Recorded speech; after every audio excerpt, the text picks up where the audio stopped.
سبايدر مان والأشياء التي انتشرت بين المسلمين وليس للمسلمين علاقة به. Ya, saya tidak mengatakan tentang film-film kartun yang baik yang cerita tentang Rasulullah, para sahabat, dan kemudian sejarah-sejarah Islam yang gemilang di masa yang lalu. Akan tetapi saya membicarakan tentang film-film kartun yang tidak bermanfaat seperti beliau sebutkan tadi Spider-Man dan yang lain-lain. Ini hanya akan membawa efek negatif kepada anak-anak kita.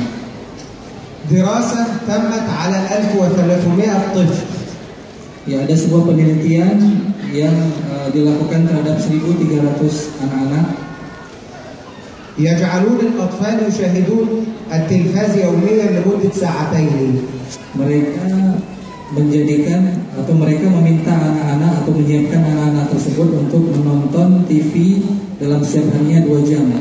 من عمر 3 إلى 6 أعوام. Dari umur 3 sampai 6 tahun. هذه الدراسة تمت في كندا على الكفار.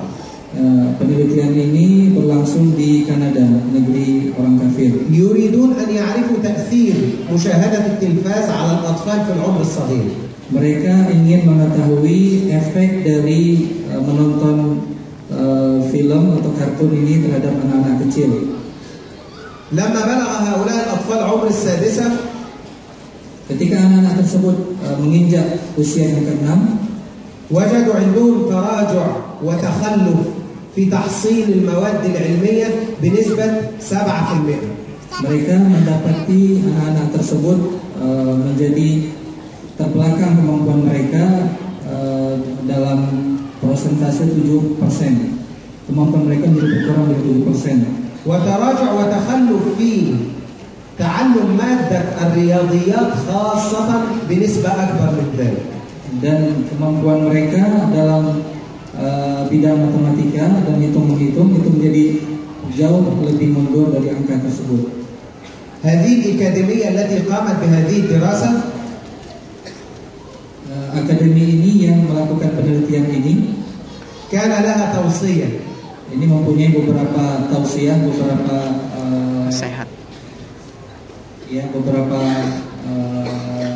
apa namanya? Ya, tausiah. نعم. Ya.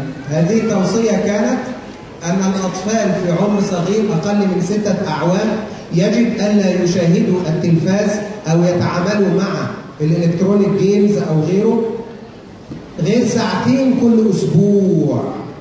Ya, ini kesimpulan yang mereka capai adalah anak-anak di bawah usia 6 tahun itu sebaiknya tidak diperkenankan untuk menyaksikan televisi kecuali 2 jam saja dalam seminggu, dan kadar itu saja diperbolehkan.